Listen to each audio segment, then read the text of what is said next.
All righty, T, talk some Falcons now. The gentleman who knows his way around the franchise, played there for 9 years, and he does radio down in Atlanta. 680 The Fan, part of the CBS family. Brian Finneran is with us here on Tiki and Tierney, CBS Sports Radio. Brian, how you feeling today, bud? What's happening? Feel good. Falcons got a nice win last night, so I know preseason don't mean a whole lot, but for some of those guys it really does. So it was nice to see football back in action. I agree with that last premise, but when you say that the Falcons got a win last night in the first meaningless game, it tells me that you're a little worried about how many wins you might get during the regular season, Brian. Come on. No, I'm not worried at all. It's a team that you expect a lot out of, especially being a former player and now a big time fan and a Falcon for life. I'll be pulling for him forever, and I think it's a squad similar to last year where it's probably a 500 type team, especially with the toughest schedule in the NFL. And you know, ball bounces the right way for a few games, and you gets the red zone offense up a little bit. You sneak up on 9-10 wins, and maybe sneak in the playoffs. So we're realistic down here in Atlanta with this squad, and especially with that schedule. So we're excited about what's going on. And listen, having played and been in those preseason games, the most important thing to do is get through them healthy. Yeah, exactly. The only thing that matters is be healthy, especially if you are a veteran. The young guys need the reps, but the old guys need to stay healthy. Tell me about the Dan Quinn effect down in Atlanta. We saw it early on, and it's like, man, this guy's going to win Coach of the Year with what he's doing down in Atlanta. Then it kind of faded towards the stretch. What's Dan Quinn like for this team?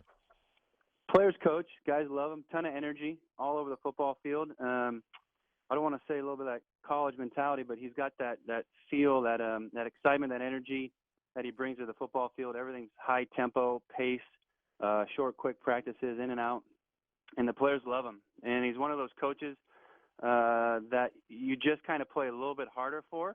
And some guys may not understand that, but there's some guys you get coached by him, and it gives you just a little bit more when you're on the football field, and you just want to do good for him. So the guys love him. Everybody's bought into him, and they play hard for him. So he's been good. Couple hiccups last year, the second half of the season after a nice 5-1 start, and a couple situations. San Fran was probably the turning point last year where we're down, I think it was 17-13, and he got the ball on the 1 yard line on a 4th and 1 going in, and he decided to kick a field goal with only like 2.5, 3 minutes left and thought you might get the ball back. Didn't happen. So Yeah, we talked about that quite a bit. Yep. So decisions like that. As a first-time head coach last year, I thought he did a good job. There might have been a couple little snafus here and there, but for the most part, he did a good job. And you listen, you live and you learn, and don't make those mistakes again this year. I'm with you. I think Tiki and I both like him. Talking to Brian Finneran with us here on Tiki and Tierney, CBS Sports Radio. All right, we know the defense in large chunks has been an issue. These are just broad assessments of the various parts of the team here. We know that you guys will run the ball. Great pickup in Alex Mack. The thing that the center, who's terrific, the thing that worried me, Brian, last year, and here's my question. I've always been a big Matt Ryan fan. Everybody knows he's good, but I've always been on the other side of the fence where I thought that Matt, at least for me, I positioned him as elite. Now, he let me down a year ago because I thought he regressed in decision-making in the red zone.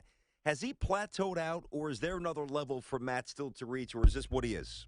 No, I think there's another level. I think we saw a lot of it from, I think it was 2010 through 2012. I mean, 4,500 yards, 25, 26 touchdowns, 12 picked kind of years for Matt. I think his best was 32 touchdowns and 14 picks. So he's very capable of those things. Last year, Kyle Shanahan with the new offense, Matt wasn't super comfortable. Communication wasn't great at times, and I think they had him doing too much of that play action rollout type stuff. Because Matt, article came out yesterday down here, top 10 in accuracy, like you're talking about. He has the ability to be that guy. Matt just has to find ways to make plays, which he's capable of. Matt's a really good athlete. I played basketball with him when I was on the team, and we had that lockout year, and just trying to stay in shape and move around. The guy can move. He's shifty. He can make some things happen. He's got to use that to his ability, get out of the pocket and make some things. But the biggest thing for Matt last year, when you talk about him regressing, I think, was just a new offense, and then some of those decisions were just head scratchers for him. And I can guarantee you won't see the same mistakes he made last year this year. They were up and down the field. He threw for 4,500 yards again. I think they were top 10 in yards gained, maybe 6 overall. But when they got in the red zone, they stalled. And and Matt made some poor decisions. Hey, look, Brian, it's a quarterback-driven league, and so BT skips over, or at least he mentions, but skips over the real problem with this Atlanta Falcons defense. The question is what? How do they get pressure on opposing quarterbacks? They had 19 sacks as a team last year, which is anemic. There's some good players, at least what we think are good players: Vic Beasley, Shaq Lawson, young guys. How does this defense do their part? Because you talk about the stats you just mentioned offensively are winning stats. Defensively, they're just bad.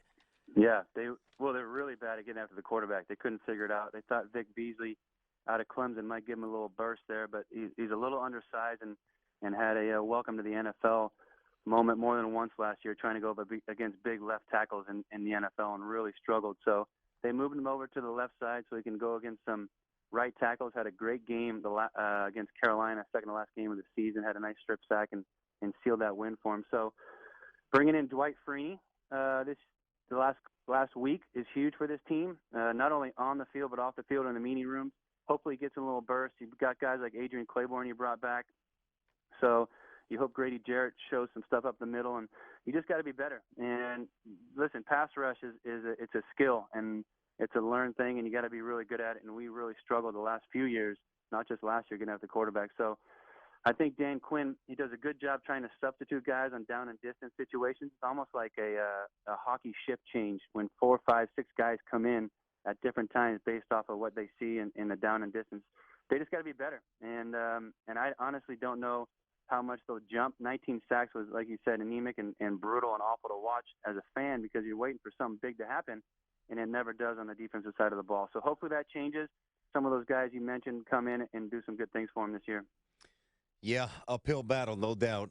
Brian Finneran with us here on Tiki and Tierney, CBS Sports Radio. Brian, you know this, that just like the stock market, you hope that the offseason roster moves like gains offset the losses here. You gained a few players, Sanu from the Bengals, mentioned Alex Mack, brought in defensive end the kid, Derek Shelby. But you lost Roddy White, you lost Jake Long. Do the gains offset the losses? All in all, just assess the offseason for the Falcons. Did you like what they did? I did. I really did. I thought the draft was nice. They went and got younger at the linebacker position, which has really been rough. They got Deion Jones out of LSU and Devondre Campbell they really like out of Minnesota. And then the guys you mentioned, I think Derek Shelby needs to step up coming in from Miami as a free agent, make some things happen. And Roddy White's situation last year, Roddy's a good friend of mine and played with him for a handful of years. He was underutilized last year, and obviously when you hit 30 and beyond, you lose a step, and I think that was an issue with Roddy as well.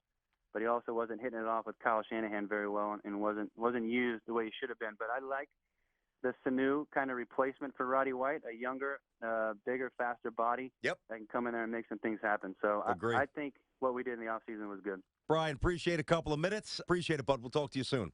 Thank you, guys. Have a good one.